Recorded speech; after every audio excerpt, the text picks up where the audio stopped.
अनिल मंगळूकर साहेब. अध्यक्ष महोदय, माझ्या मतदारसंघामध्ये स्वर्गीय जवाहरलालजी दर्डा यांच्या आशीर्वादाने रेमंड इको डेनिम कंपनी ही माझ्या शहरातली एक महत्त्वाची वस्त्रोद्योग निर्मिती करणारी कंपनी आहे.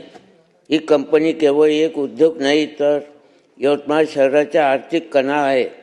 हजारो कर्मचारी प्रत्यक्ष व अप्रत्यक्षरित्या या उद्योगावर अवलंबून आहेत.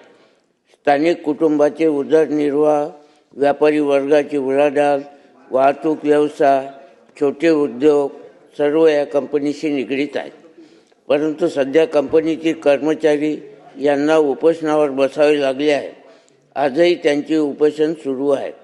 प्रशासन आणि कामगार यांच्यातील काही प्रश्न प्रलंबित आहेत. या परिस्थितीमुळे कामगारांमध्ये असुरक्षिततेचे वातावरण पसरले असून यवतमाळ हा आधीच आर्थिकदृष्ट्या संवेदनशील आणि आत्महत्याग्रस्त जिल्हा आहे.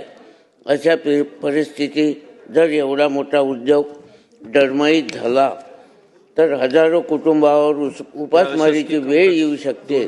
उद्योग वाचला पाहिजे, कामगार वाचला पाहिजे आणि यवतमाळची अर्थव्यवस्था ही सुद्धा वाचली पाहिजे. यासाठी शासनाने तातडीने मध्यस्थी करावी आणि हा उद्योगसुद्धा सुरू राहावा व कामगारांना सुद्धा त्यांचे प्रश्न सोडवावे ही विनंती करतो. एवढे, धन्यवाद. विलासजी भुमरे साहेब.